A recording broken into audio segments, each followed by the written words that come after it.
I don't think anybody doubts that I've done some bad things. The question is what, of course, and how, and maybe even most importantly, why.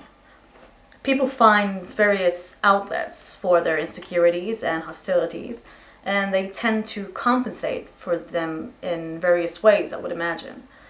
I wasn't a pervert in a sense that people look at somebody and say, I know there's something wrong with him. I was essentially a normal person. I had good friends, I led a normal life, except for this one small but very potent and very destructive segment of it that I kept very secret and very close to myself and didn't let anybody know about it. It happened in stages, gradually. It doesn't necessarily, not to me at least, happen overnight. My experience with, I'd say, pornography generally, but with pornography that deals on a violent level with sexuality, is that once you become addicted to it, and I look at this as a kind of addiction, like an addiction, you keep craving something which is harder, something which gives you that greater sense of excitement, until you reach the point where the pornography only goes so far. You reach that jumping off point where you begin to wonder if maybe actually doing it will give you that which is beyond just reading about it or looking at it. And this craving, this awful, raging, eating feeling inside, I could feel it consuming my insides, this fantastic passion. It was overwhelming me. It was like drugs, it was like alcohol. A little isn't enough. But first it is, and as you adjust to that, psychologically and physically, you keep taking more and more and more. I was dead set on going with this compulsion. That was the only thing that gave me any satisfaction. I was drinking a lot during that time and was just looking for some fulfillment, some pleasure. And once it happened the first time, it just seemed like it had control of my life from there on, and it was a major part of my thinking from there on. After the second time, it seemed like the compulsion to do it was too strong, and I didn't even try to stop it after that. It just escalated slowly but surely. I had to do a lot of lying, a lot of covering up, a lot of pretending. I didn't have to be accountable to anybody. I felt that I could keep it in my own secret little world, keep everything under control, and would never have to deal with the consequences.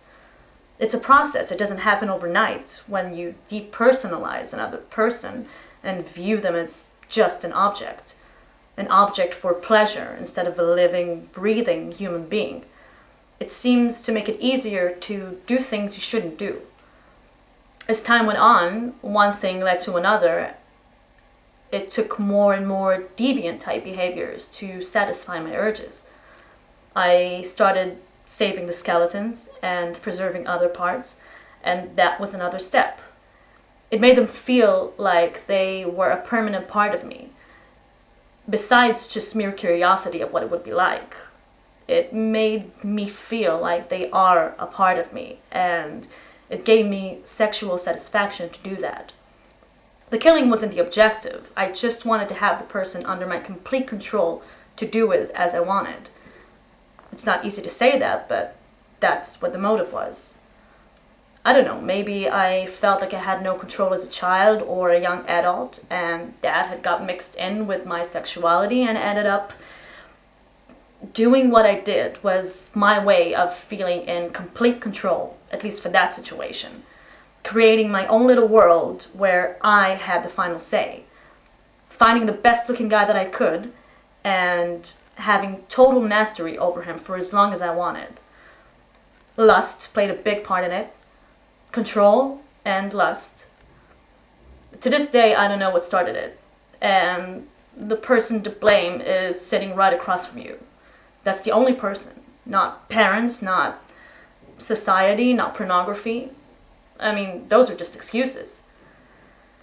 It never completely goes away. I wish there was some way to completely get rid of the compulsive thoughts, the feelings.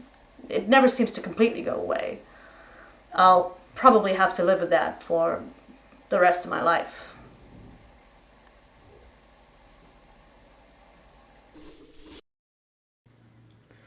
Bom dia ou boa tarde, todo mundo. Vou falar um pouquinho em português, porque depois a gente vai conversar em inglês com a artista Naama Freedman, espero estar falando correto.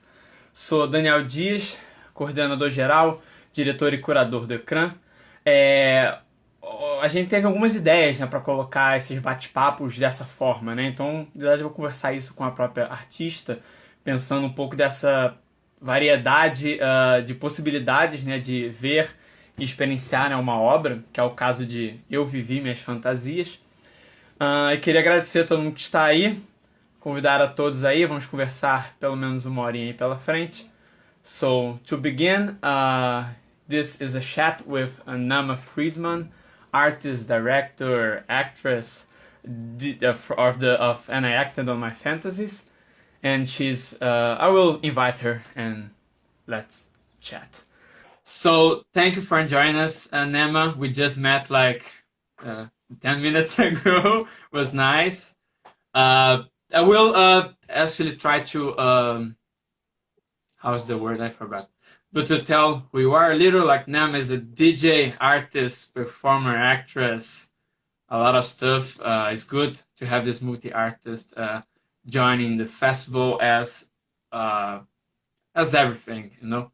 But for now, I will let you tell maybe a little about yourself and, of course, a little about the origin of this piece of work called And I Acted on My Fantasies. Yeah. First of all, thanks for having me. This is great. All the lineup for the festival looks so inspiring, and so thanks for having me. Yeah. Now when people ask me what I do, it's always very hard to say because I really do a lot of things, and I like to do a lot of things because I'm bored just doing one thing. I started as a musician when I was younger, and then like singer, pianist, and then I went and studied acting and played a lot of theater when I'm from Tel Aviv, so I did a lot of theater and musical theater and stuff like that in Israel. And then I moved to Hamburg, Germany 3 years ago because I wanted to do some more art and experimental things. And now I do everything between video, film, like performance art, combining text with music, with DJing, visual stuff, and anything I can put my hands on is just I enjoy to do. Great. Actually, I came from performing arts a long time ago, like theater. Yeah. Yeah, but I also always work with video because of my father. So a little of those came together with acting and making some old homemade comedy movies.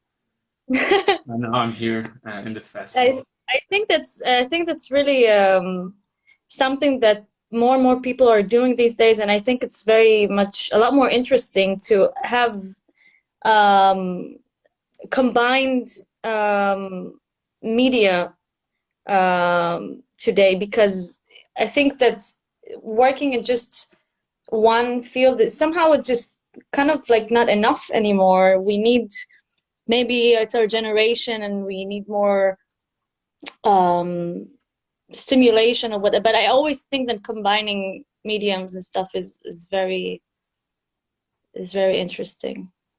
For sure, and we have so much possibilities on to do this more with our own. Like one people can do Yeah. film, a play maybe is more hard, but we have so much possibilities that we can try and find stuff on the internet. And actually, I didn't make the connection, but as I know, you found a footage or text or people serial killers talking on the internet and YouTube, and that's maybe where you find the material for the piece that that we saw now. Right. Maybe Yeah. make this connection. How you find it? Why you want to do it? Is there any kind of relation of okay, I was trying to find something on the internet to learn to do a piece of art? How it all begins? Yeah, that's that's something I like about this video, is that I don't like to give people all the information from the beginning. I like people to just watch it and kind of experience it and see what it means for them before they actually know what's the story behind it. So the story behind this video is that I took I took sentences and paragraphs from interviews. Like the text it comes from interviews with serial killers that I found, that I saw on YouTube.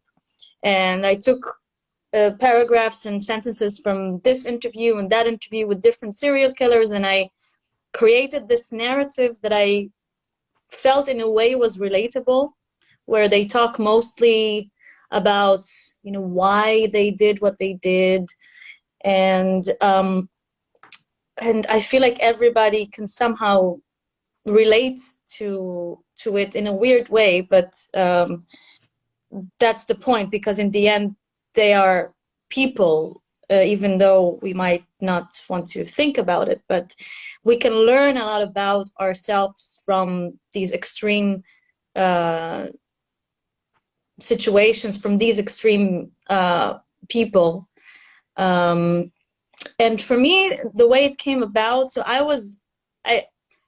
long before the whole true crime trend, I'm proud to say that for 20 years almost, I've been really into this serial killer mysteries, weird stories. I've always been really fascinated by it. And I remember when I had my first computer when I was a teenager, and there was a website called Crime Library, which detailed stories, like really detailed stories about serial killers, from when they grew up to all what they did until they got locked up and everything. And I just used to read those stories and learn about these things. And if there was something on TV with serial killers, I would watch it. And I got all this body of knowledge in this subject, and I've also always been interested in kind of psychology, and it always really interested me to kind of understand the psyche of these people. You know, it's not like just the gory stuff. Mm-hmm. It's really this fear of people acting what seems to me irrationally, even though for them that's how, you know, that's their pathology. But that for me would have been like the scariest thing, like to fall in the hands of a serial killer, sex dungeon shit. And in a way, like the more I learned about it, the more I read about it, if I knew the bad things that can be in the world, in a way I could be protected. You know, if knowledge is power, the more you know about it. And then I guess what happened, you know, for me over the years, so I got all this body of knowledge, and at some point I felt it was time to kind of put it out somehow. And last year I was a part of a group exhibition we did here in Hamburg, and I decided somehow the theme was emotions or something like that. And somehow, I don't know, I always liked the idea. There was one interview that I saw with a serial killer that I remember that gave me the chills, because he was saying stuff about how he killed his mother and things that he felt about her. And I remember I had goosebumps, because some of the sentences he said were like, shit, I could have said that. Mm-hmm. Where does that put me apart from this person? It was very scary. And I wanted to do something with it. And then I just had the idea, why don't I say what he says? And, you know, it gives it a different context. Also, this is not, I didn't think about it, but actually afterwards, people that watched it told me that also there is the thing with when a woman says stuff like that, it's also changes the whole gender and the whole perspective, you know, because now all of a sudden it could become like really like a sexual thing. It's not just yeah. And I find that I actually did that also with this technique. I did it with another short film that I did later, like a few months ago, where I also took words from another mass murderer, and I just told the story as myself. And yeah, I think that's really interesting, because it gives you something, it gives me something, you know, I don't know exactly what, but No, it gives makes you a way. sense. Yeah. Mm-hmm. And the way you And also choose. for the viewers, I think, because then it confronts not only me with my feelings, but it could also confront the viewers' Mm-hmm. And I think feelings. the way you choose to film it helps this. Like you're not telling like a story, like a narrative with other characters or something like that. It looks very Yeah, much like not an interview, but when people go arrested, you know, and have to say, I imagine that yeah. you thought of that, yeah. So It's this, weird.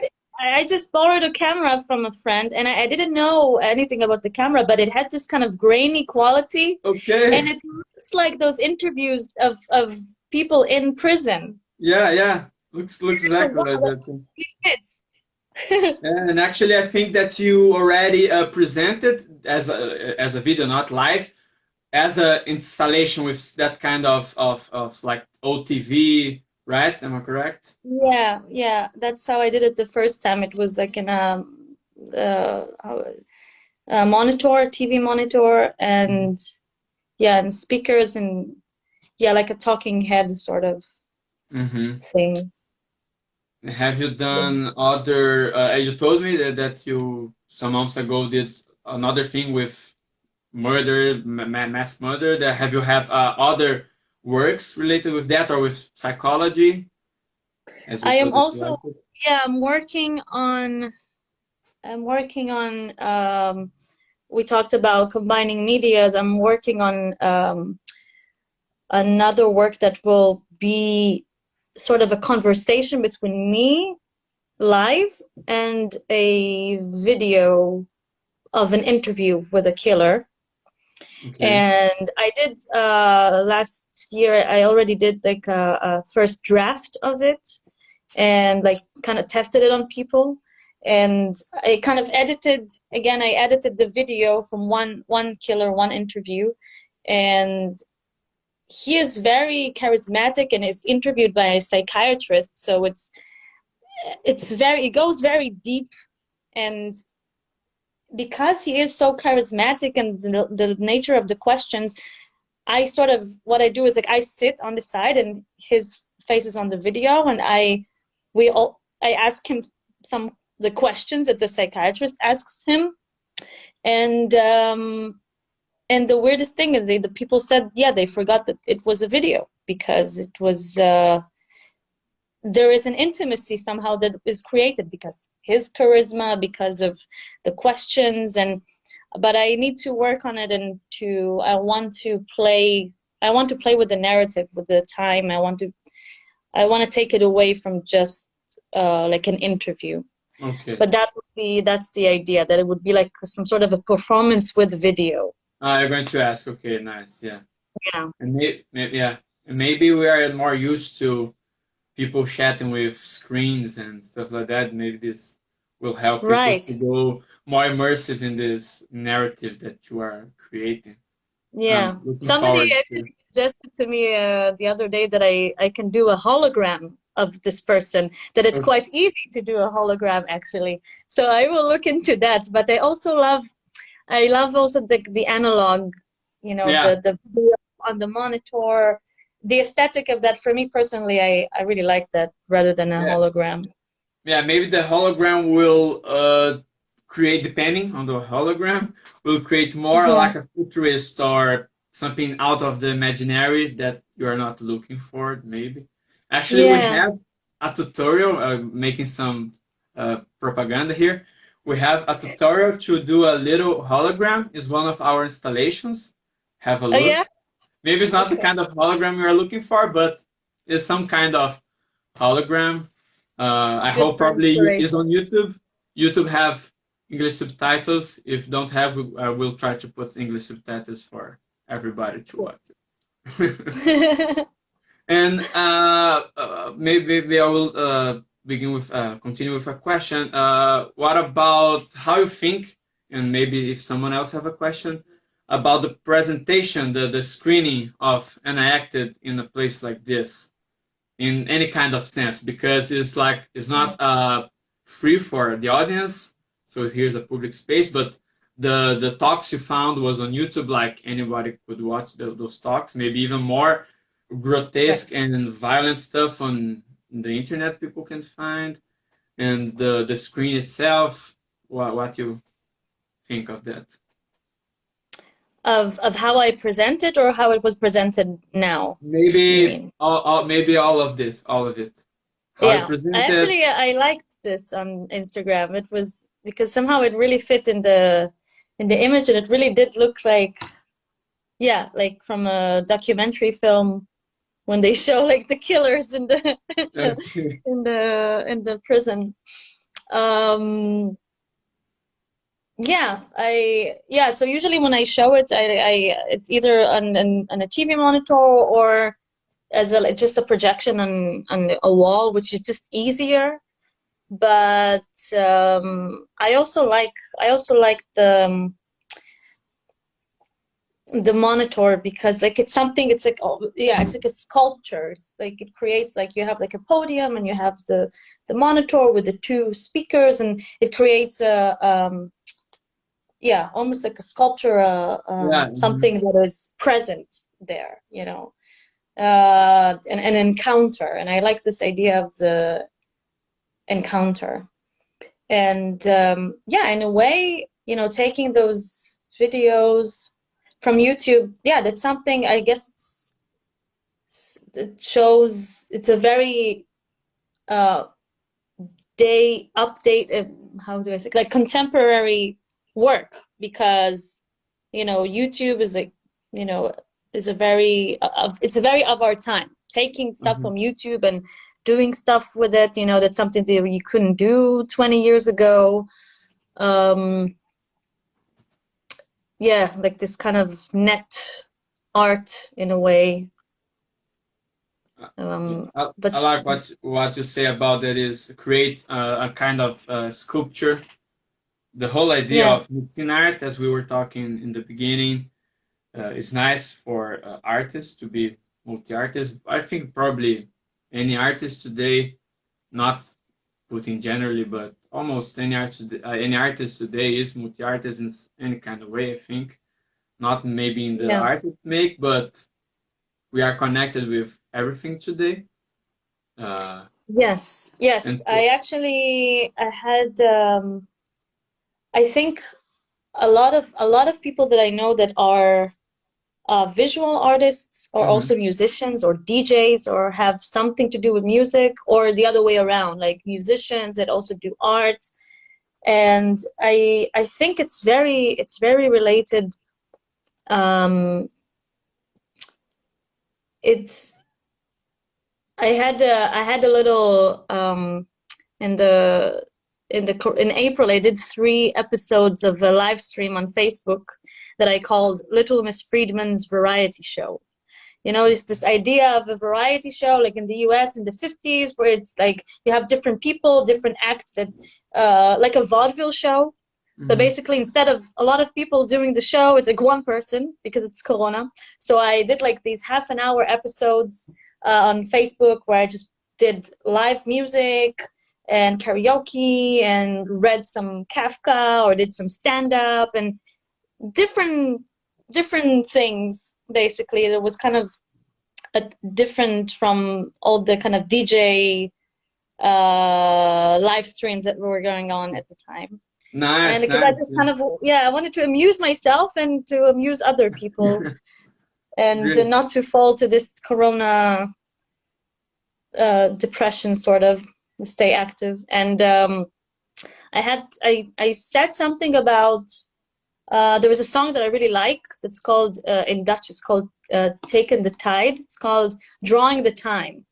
And it made me think, like, what is drawing time? What is drawing in time? And drawing in time is basically music, you know, like when you compose or when you listen to music, you have to follow it in order to see the whole painting, the whole picture. You can't see the whole picture unless you listen to it over time. And the other way around is when you look at a picture or at a painting, you have to take the time in order to really grasp what you're seeing. It's not like when you look at a table or you look at a chair, you just take it as it is. But when you look at an art piece, you're trying to find the narrative. You have to take your time to find your way in it. And I kind of find these concepts are connected in a kind of a deep level somehow. For sure. When you start saying it, I thought first on the idea of video and cinema as art that takes time to occur. Like you can, on a graphic novel, have the whole time, like on paintings. Actually, even if you see a painting or a sculpture, maybe a sculpture not, because you have maybe the whole 3D space of the sculpture. But the painting, you can look at that once and okay, I have the idea, but I think it also have to have its own time, and maybe and for sure a different time than a music and a video, because music and video have to have time to occur and maybe to make sense. Because if you have a paused music, you don't hear enough. If you have a paused video, you have at least an image there, but okay. Yeah. But the painting is your time. You create your time. So if you want to look at it for only 1 second, it's okay. It's your time. If you are there for half an hour, whatever, like it, you have, and you can still be static and passive about it, as in you're just watching. And maybe the sculpture or immersive installations is another thing. It's another path where you have to have the time, or everything has time. The time passes and we can't control it. But and actually I thought of that now, that like as we are in the online festival this year, people can watch the movies not as they wanted, because I think people will watch as they will watch a movie or video, but okay, I don't like this video, I will change it. It's different from a cinema. When you are in the cinema, or when you are watching a performance live, okay, no, it's boring, but I don't want to get up. People will find it strange. Right. So a lot of this whole other ideas and concepts and possibilities of the posture of the public, and even maybe for the performance, changed.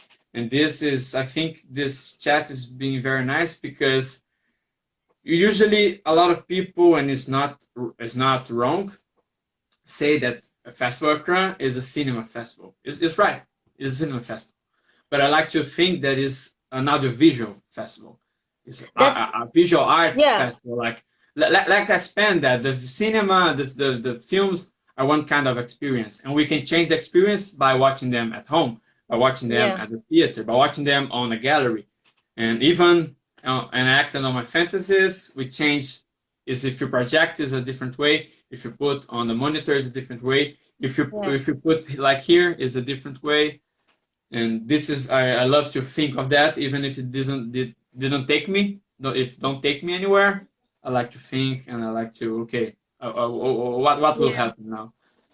Yeah, it's a very free. That's why I really like that the extended name of the festival, like audio-visual experimentation. So it's like whatever you want it to be that has to do with audio or visual, like it's really open. And I also, that's why I really saw it from the program, like, and I think it's really much more interesting, because also sometimes I don't know what to say. Is this a video? Is this a film? It doesn't fit. That's the thing. This video, it doesn't fit to be in a cinema. It doesn't work. You don't sit there and just watch it once and then leave the cinema. I see a lot of times when it is exhibited somewhere, I always do it in a loop, and I always see that people watch it at least 2 times because it takes them time to try to figure out what's going on, and I think that's part of what I wanted it to be. It's one time is like it's almost not enough, I guess. Mm-hmm. Yeah. This makes totally sense. Your video is when you start watching it, you're really okay. What is happening here? What this person is talking? When and after in the end, you're okay. It was a serial killer talking. You can imagine that, or maybe don't imagine. Then you have to watch again. It makes sense to have it in loop. Actually, it's something that we, if I can say like that, we kind of lost on these years. But if someone wants to watch again, hit play again and can watch it again. It's different for you to have really a loop when videos don't have an end. You have some kind of arc there for the character, or at least the story. So okay, it ends and you start again. But you have other arts that were made actually to be in loop. That really okay, this makes sense to be in loop. Other arts that the director says, okay, I wanted to be in loop like in his imaginary, but he made it as a complete thing, but it has the possibility to be in loop. So maybe how we as the festival can tell people that, okay, maybe you have to watch this in loop. Oh, we don't have to say it. People will put it if they wanted, but this is was very interesting, hard in a way, but more interesting, and to select the movies and videos and works in this new idea. We were selecting before this whole pandemic and quarantine begins. Yeah. And then, okay, how we do it now. We change the creator's idea. We change, okay, we have an act on our fantasies here. This, as she gave us, maybe don't make sense. We're not having it live as a performance or as a sculpture, as an installation. So how we can change this? Okay, maybe we can do this and use another place that is Instagram, specifically Instagram, that people are beginning to use, is growing this idea of chat and interviews and lives on Instagram. So let's take this concept and put this film here because we thought that will give a little, it can make some kind of chat and okay, why I'm seeing this, why these people is talking on Festival ECRÃ like about she having sex and murdering people. Okay, what is that? So it was very nice to. But that's cool. That's part of the fun of it, in a way. People not know and expand their minds and like think, what is this? I don't like to give people all the information. I also don't like to watch movies that give me all the information. I want to have things be left for my interpretation, to find myself in it. You know, it's I think it's very boring when I get the whole I don't know what they intend. That's why I don't really I don't watch Hollywood films anymore. Like it's just not. I don't look for that. What did I watch the other day, which was very exemplary of it? A movie by Alain René, the one that did Hiroshima Mon Amour. Okay. And he also plays with narrative and time, and you know, and but not that movie. It was Providence. Providence is from the 70s, but he really plays there with the narrative and the time and the synchronicity and everything. And that movie in the US, like it's an American film at that point, but he is French. In the US, that movie flunked. They couldn't get it. They thought they didn't understand what it was. But in France, it was a big success. Okay, good. Yeah. Somehow maybe they are more ready to, you know, have the capacity to leave the space to for interpretation. They don't have to have all the answers. It's not interesting if you get all the answers. Not only the answers, but maybe even the constructive of the narrative, the way the film is edited, the way the story is shown. So we have, since the beginning of cinema, of the industry of cinema, everything, all of this changes until we have now the blockbusters and, okay, is this going to be like this forever? No. It's probably going to change in so somewhere. Even we will not even notice maybe the changes, but we're gonna see. Okay, let's see Avengers 5 years from now. Okay, this is strange. Like maybe we will find something strange. Maybe not. But you'll at least notice that you have some kind of change. I think there. If you watch the classics from the 80s, you're gonna notice different constructive and timing of the scenes and everything. And on ECRÃ, actually, you can have this. You can watch a movie. Okay, why this movie is here on Festival ECRÃ? Something there tells that, okay, this is worth it to experiment or to put on that. Or even we have a director the other day on a meeting, a round table, that tells, okay, people ask him what he wanted for the movie, like what is the meaning of the movie. And he says, Geraldo Sarno, the name. And he said, no, I can't tell what I want. I can tell what I intended about the movie. And leave it like that. So you can decide whatever you want. I think people, like, if you want to chat more, like, okay, what is the more profound meaning or whatever of your art? We can do like this. If people want to know, they can enter here and research for this, or research on the internet, or read the synopsis. I think I'm telling it right. Because sometimes the abstract of the movie, the synopsis tell you something that you didn't notice, but it was clear, or maybe not, or maybe sometimes I noticed a lot of this on ECRÃ works, that a lot of those are interesting for you not to really understand maybe the meaning, but understand maybe the technical behind it. Because we have some movies, some arts that are made by computers, or they're actually not only codes putting image there. So I think at least this is nice, but if you don't want to read it, don't read it, or read later, read after.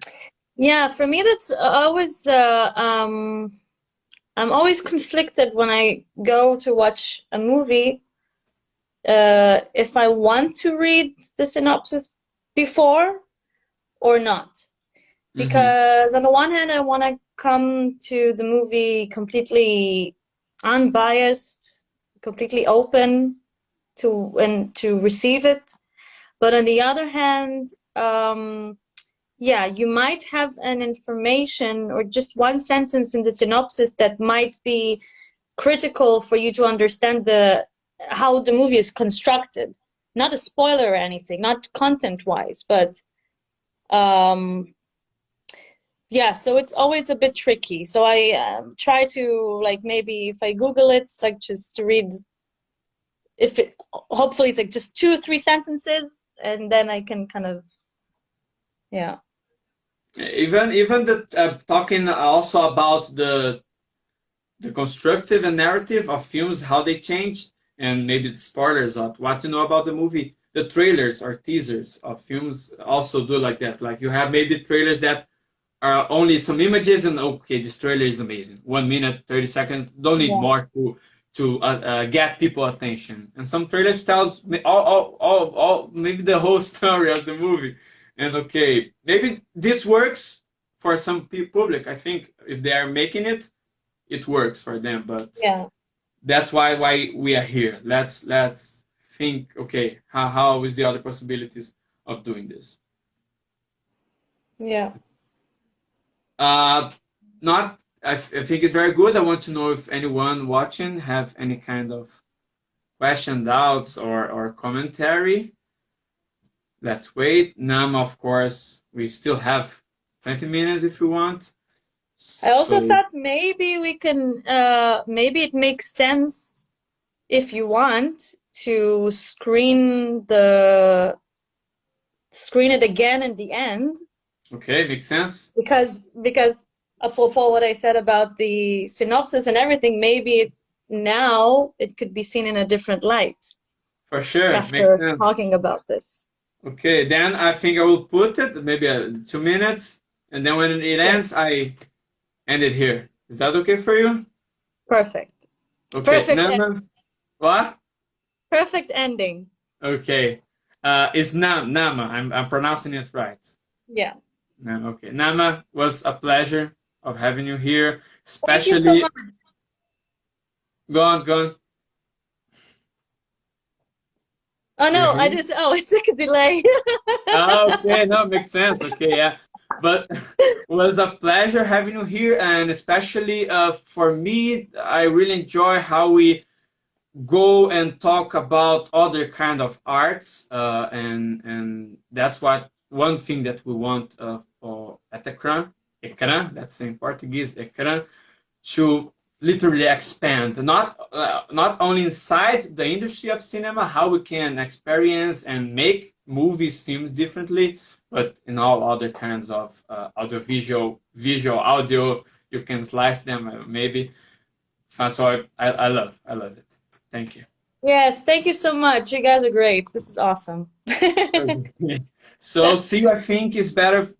We can have two of you because you are the actress in the movie. Yeah, of course. You can be there as we show the movie in the top screen. I'm just joking, Oh my God, no. So see you. Nice. See you. Ciao. I think I have Oh to yeah, I'll leave. close myself, baby. Yeah.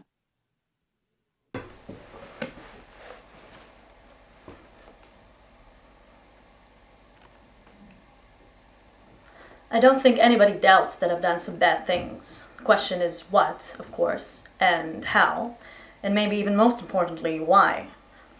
People find various outlets for their insecurities and hostilities, and they tend to compensate for them in various ways, I would imagine. I wasn't a pervert in a sense that people look at somebody and say, I know there's something wrong with him. I was essentially a normal person. I had good friends, I led a normal life, except for this one small but very potent and very destructive segment of it that I kept very secret and very close to myself and didn't let anybody know about it. It happened in stages, gradually. It doesn't necessarily, not to me at least, happen overnight. My experience with, I'd say, pornography generally, but with pornography that deals on a violent level with sexuality, is that once you become addicted to it, and I look at this as a kind of addiction, like an addiction, you keep craving something which is harder, something which gives you that greater sense of excitement, until you reach the point where the pornography only goes so far.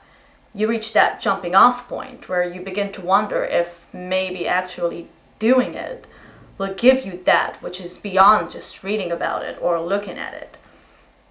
And this craving, this awful, raging, eating feeling inside, I could feel it consuming my insides, this fantastic passion. It was overwhelming me. It was like drugs, it was like alcohol. A little isn't enough. But first it is, and as you adjust to that, psychologically and physically, you keep taking more and more and more. I was dead set on going with this compulsion. That was the only thing that gave me any satisfaction. I was drinking a lot during that time and was just looking for some fulfillment, some pleasure. And once it happened the first time, it just seemed like it had control of my life from there on, and it was a major part of my thinking from there on. After the second time, it seemed like the compulsion to do it was too strong, and I didn't even try to stop it after that. It just escalated slowly but surely. I had to do a lot of lying, a lot of covering up, a lot of pretending. I didn't have to be accountable to anybody. I felt that I could keep it in my own secret little world, keep everything under control, and would never have to deal with the consequences. It's a process. It doesn't happen overnight. When you depersonalize another person and view them as just an object for pleasure instead of a living, breathing human being. It seems to make it easier to do things you shouldn't do. As time went on, one thing led to another. It took more and more deviant type behaviors to satisfy my urges. I started saving the skeletons and preserving other parts, and that was another step. It made them feel like they were a permanent part of me, besides just mere curiosity of what it would be like. It made me feel like they are a part of me, and it gave me sexual satisfaction to do that. The killing wasn't the objective. I just wanted to have the person under my complete control to do with as I wanted. It's not easy to say that, but that's what the motive was. I don't know, maybe I felt like I had no control as a child or a young adult, and that had got mixed in with my sexuality and ended up doing what I did was my way of feeling in complete control, at least for that situation. Creating my own little world where I had the final say. Finding the best looking guy that I could and having total mastery over him for as long as I wanted. Lust played a big part in it. Control and lust. To this day, I don't know what started it. And the person to blame is sitting right across from you. That's the only person. Not parents, not society, not pornography. I mean, those are just excuses. It never completely goes away. I wish there was some way to completely get rid of the compulsive thoughts, the feelings. It never seems to completely go away. I'll probably have to live with that for the rest of my life.